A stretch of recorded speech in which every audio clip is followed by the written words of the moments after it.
The topic of addiction is front and center for many of the issues Colorado is facing, and experts tell us it is a problem that has only gotten worse since the pandemic. Well, Rob Harris wants to remind us tonight that while our conversations are important, they can't lose sight of the people they're about.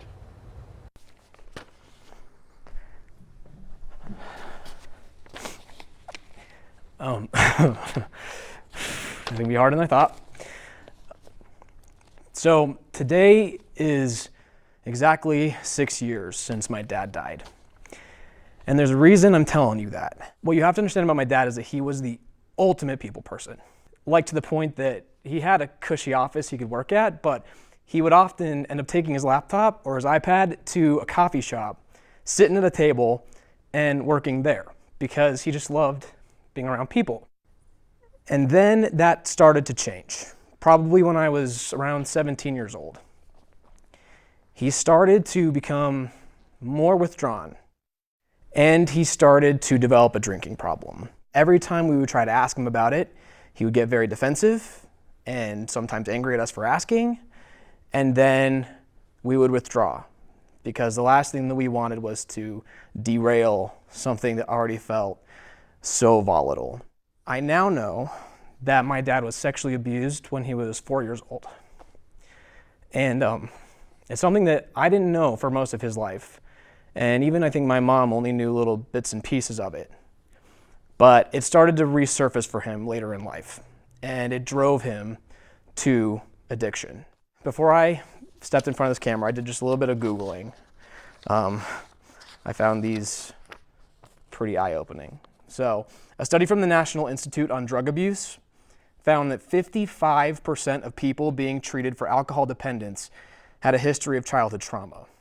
31% had experienced physical abuse, and 24% had experienced sexual abuse. Another statistic I found was research from Cedars-Sinai. Alcohol use disorder deaths, like my dad had, were 25% higher than projected in 2020, and 22% higher in 2021.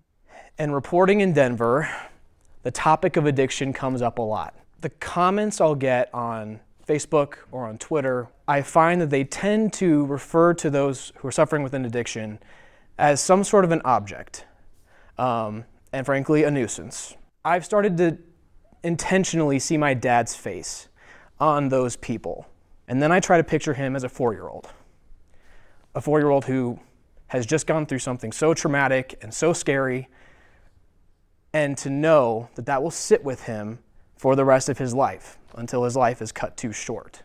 I was so angry with my dad at so many points along the way when he would have too much to drink or when he would lie to us. But what's more important, is to move beyond anger and to hold compassion for those people who are going through something that you probably don't understand. And I think that as we all talk together about how to solve the issues that absolutely need to be addressed, we can't lose sight of the humanity of every single person that's going through addiction.